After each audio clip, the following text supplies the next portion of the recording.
abruptly interrupted this musical introduction to bring you today's hissing thought, and that is to spare one, a grateful one, that we all get allotted a little time to share with others, because that time is short and it's precious. It's raining today, just like it was in that song that I wrote. That was a wedding anniversary weekend away that me and my wife took down to Waihi Beach some years ago now. Rain plays an important part in Māori culture, which is the indigenous peoples of my country, New Zealand. There's a mana attached to the rain, or the elements and important days and the people that it involves. It rained on our wedding day, and that wasn't ironic at all. Alanis Morissette. It was an outdoors wedding at my parents' in-laws' place. But it wasn't a bad thing. It meant people had to huddle together a lot more under the marquee, and I guess it was a bit more intimate and memorable for that. Some of those people that were at the wedding are no longer with us. And the person that gave us the tickets in that song, which was basically about going out to a street concert at Waihi Beach one evening, and it rained, and we went and danced in the rain and still had fun. And we were given tickets by one of my wife's first cousins. Her name is Nike. She was she worked at the local tavern, and had a couple of free tickets to pass on, and she dropped them in on us. And we, despite the rain, we decided to go and had a great time. And last night we learned that Nike had died, which was terribly upsetting. We hadn't seen her for a little while. Part of that is Waihi Beach is a place a couple of hours south of here, place that I learned to surf. And my wife's family have had a connection with that area for some time. In fact, they had a section with a caravan and what do you call it, an annex, a room and a bathroom and a lounge attached onto it, and a deck. And we went there and camped and stayed for,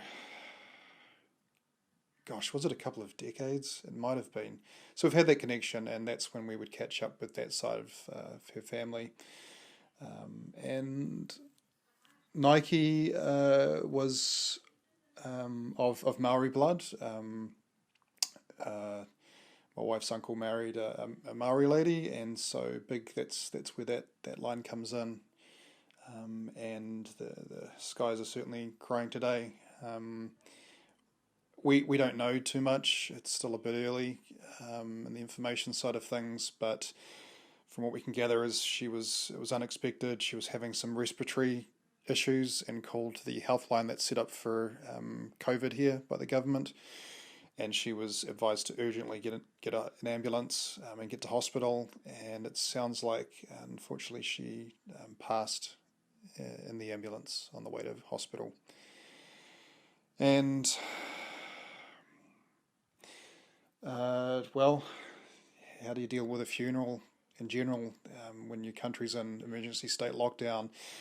For the Māori culture, there's certain protocols that need to be enacted, and that's not happening either. So it's all kinds of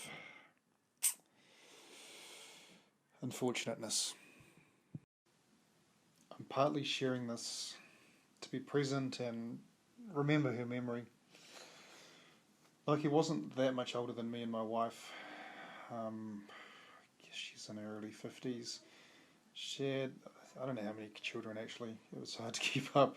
I'm pretty sure she was a grandmother as well by this stage. She'd packed a lot into, I guess, what's become a short life.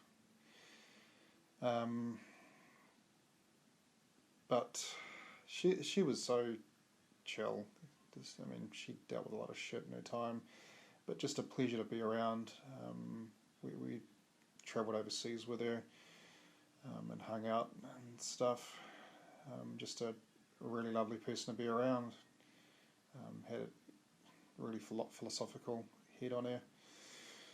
I'm partly also sharing this because this is the second, I guess, time death has hit within our circle in relatively recent times. And the last one, I just hadn't brought myself to talk about really yet. So what was this? February, March? Losing track of time, but me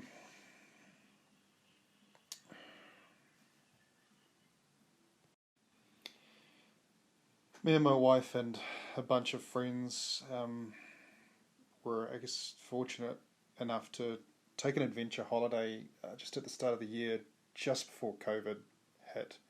If we'd been slightly later, this wouldn't have happened. We either wouldn't have gone or we wouldn't have been able to go. And it was a mountain cycle trail tour of the central Otago Plains in the South Island. I'd never been down that south before, or done a cycle adventure like this. So it was amazing. We had internet access here and there, so as you check in, you're able to keep in touch with people. And I remember, if it's the first or second night, Christmas time. Apologies. One of the things in lockdown is that working from home, being at home, trying to do anything creative on the side, there's a lot of distractions, especially when you have 3 children, a wife and a dog. And just as I was hitting that point, there was a knock on the door. So I had to pause. Turns out it was the dog knocking on the door somehow, probably with her tail. We have this frisbee designed for dogs in her mouth, wanting expectantly to play. But I'm doing this at the moment. Trying to do this at the moment. Probably something else for you to know. I don't work from a script.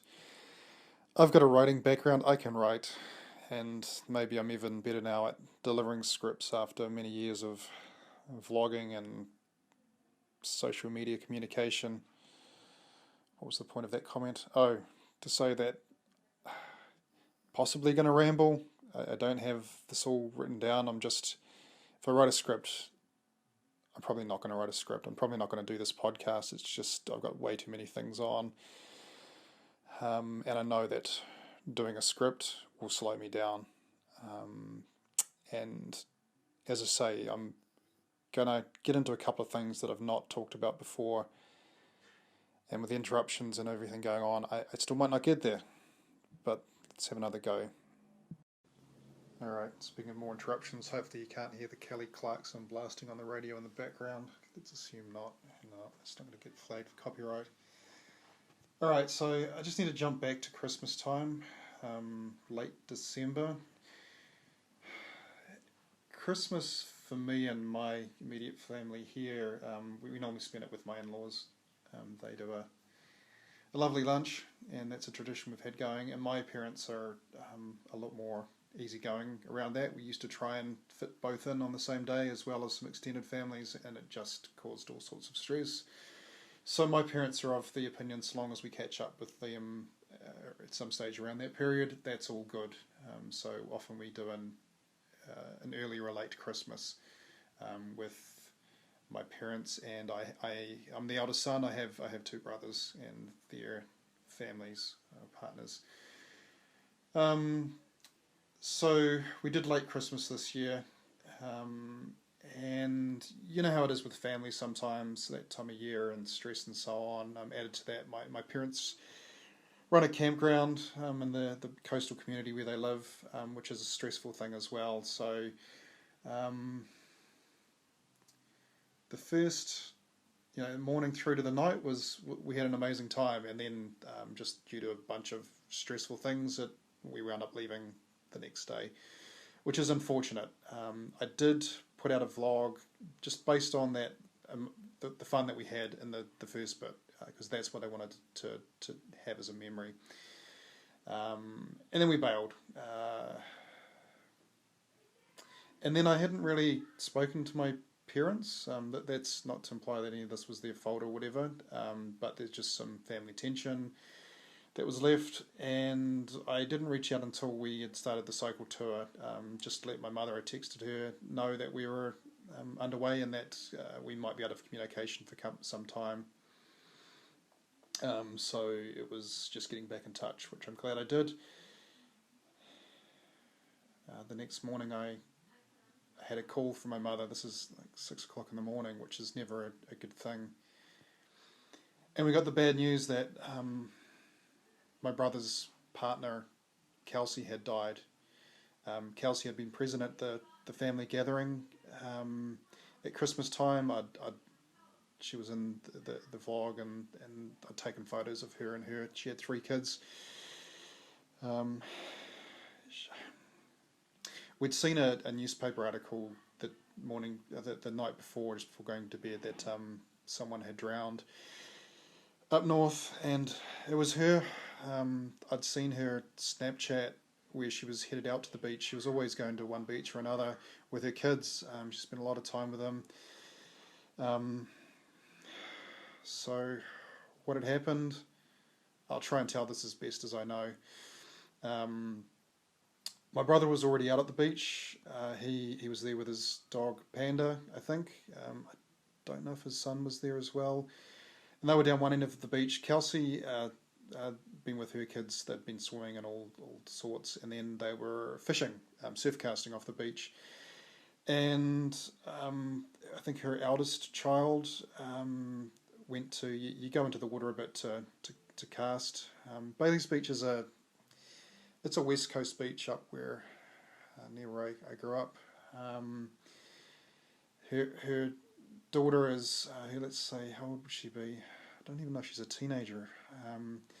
Went into the water to cast, and she stepped into a hole, which is then she's, I guess, lost balance and swept out a bit into a rip or whatever. Kelsey's gone in after her, and I don't know if it was surf lifesavers or just people on the beach went in to help. They managed to bring her daughter back, and Kelsey they brought back unresponsive and did CPR for some time. I think at some point my brother, seeing the commotion, he's a former volunteer firefighter, realised it's his girlfriend, and she didn't make it. So, did we cancel our plans and rush back for the funeral? No, we didn't. I was in touch with my brother, and he managed to convince me that that's not what Kelsey would have wanted, and that he was going to be okay. It was going to be a big funeral, and there was a lot of people there to help out. So we didn't. We certainly did some checking to see how we could get back from this remote place and whether we could even get there in time. And I'm sure we could have done it, but we didn't. And we did. We had a fantastic holiday. This is it. We have that memory, but what we don't have is closure. What my brother wanted once is just that I'm there when he needs me. So I stay in regular touch at the moment, but he's just trying to keep existing, keep busy and stuff, and often, I'm sure people can relate, you don't want to talk about these things. It's really a timing thing, so it's just a case of if he ever wants to talk about that, being there to listen to him. But this thing with funerals, you get a chance to say goodbye and some closure. Fortunately, a bunch of the extended family were able to make the trip up to be there. We've got a couple of double cousins. It's quite a close family that we have.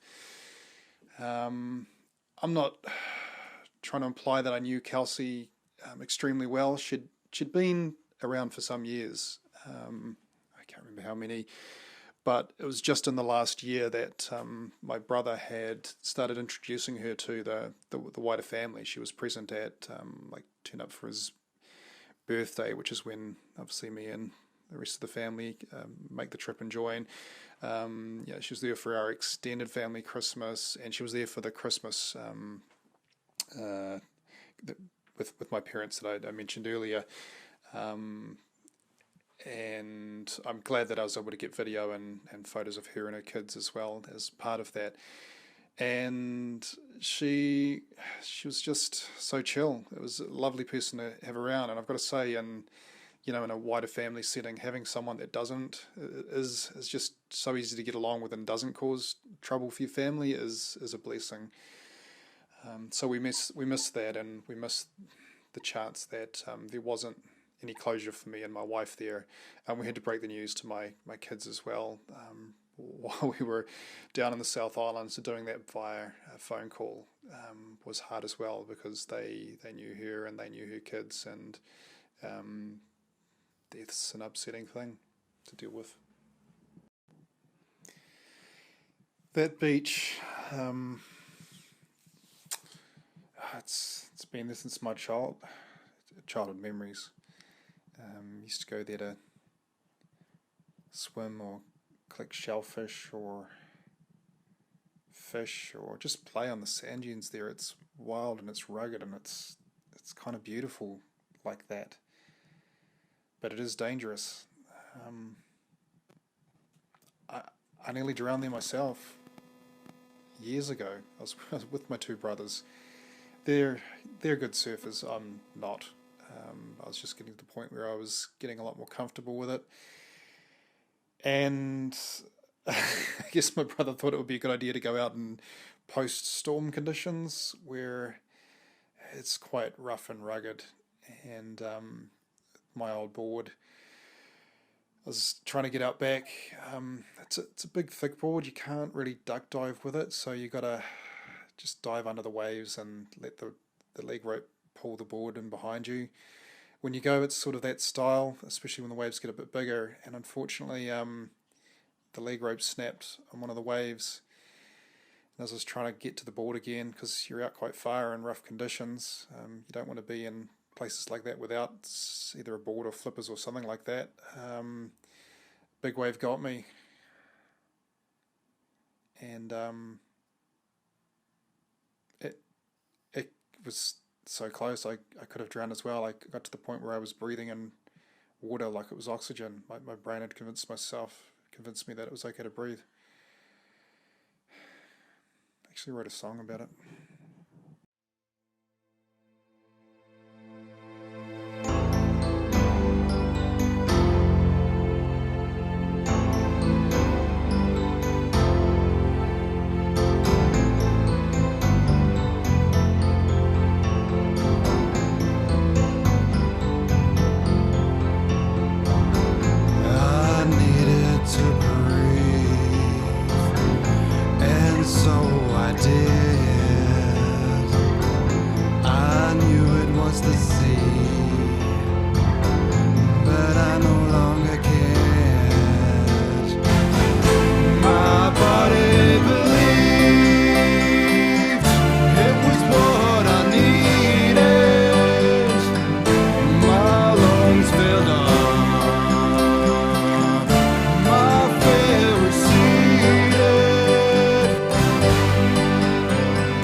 Flashing, and I come down as the waves came.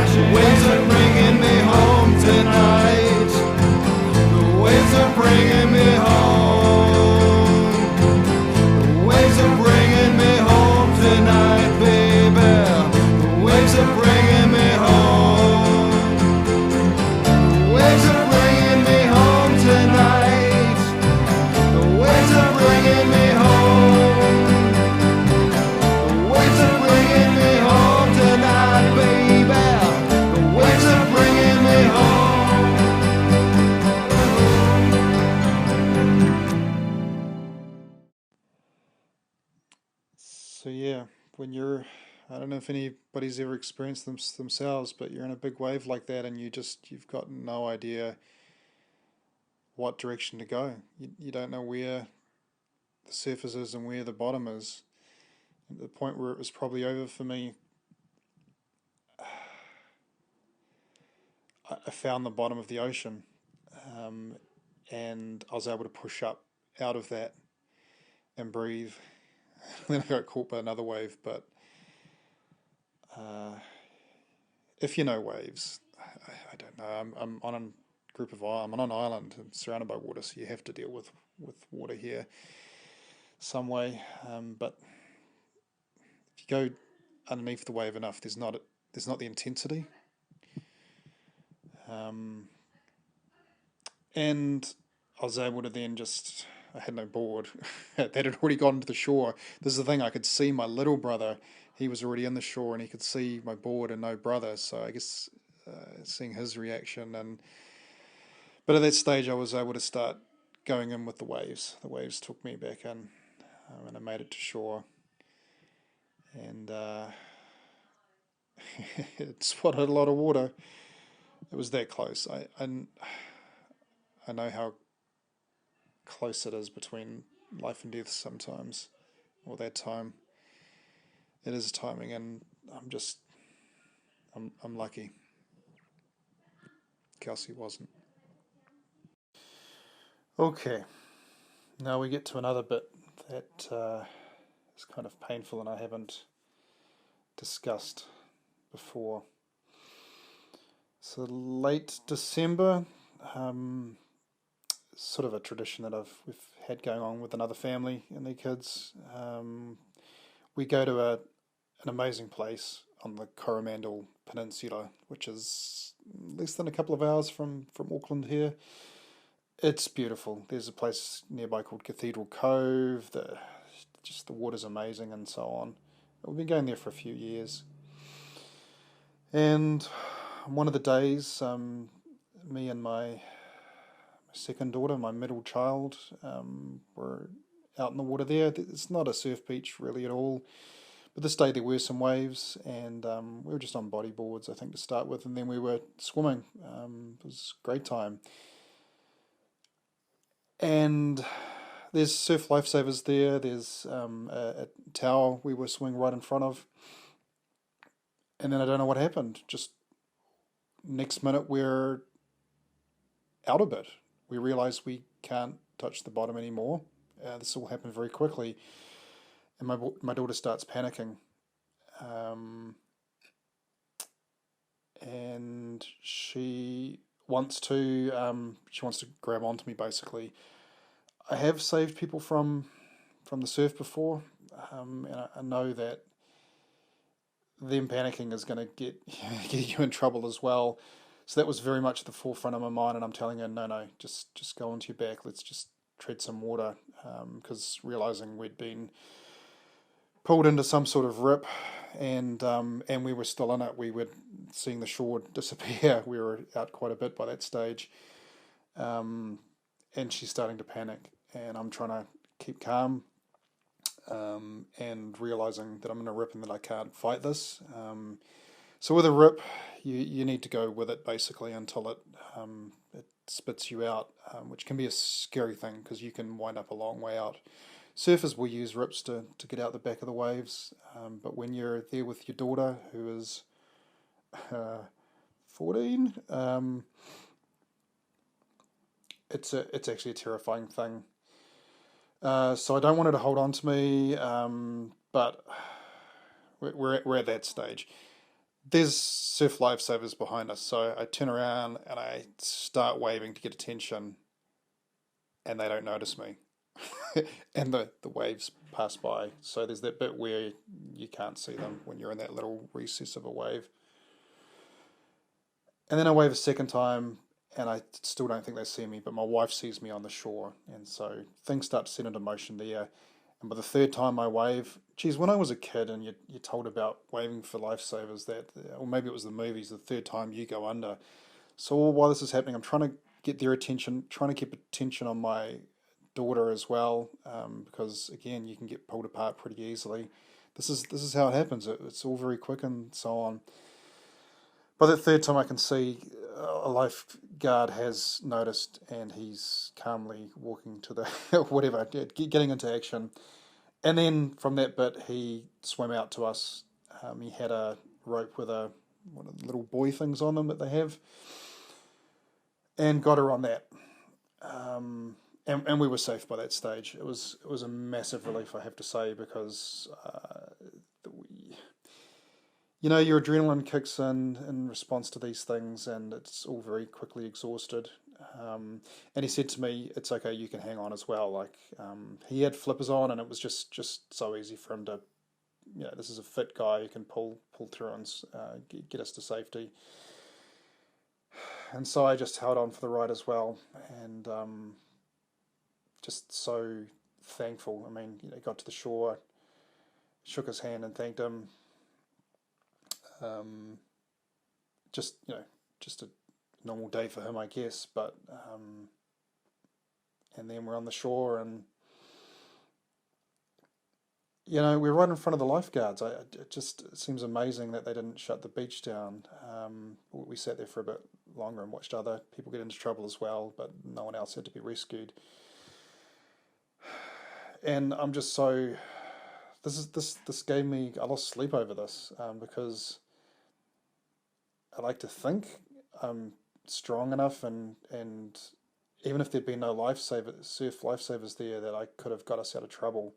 What the next steps that I would have enacted, and just keeping her calm and treading water and all of that, so that we could have eventually come out of that. I know the process, but there's that little bit that goes, but what if I couldn't? And that's the stuff that kept me awake at night for a bit after that. Is quite a chilling thought when that's you and your daughter. And I've nearly drowned before. And so when Kelsey's death, when I learned of that took me back there as well. So I wrote a whole album some years back now, The Sea Knows No Distance, which had some themes about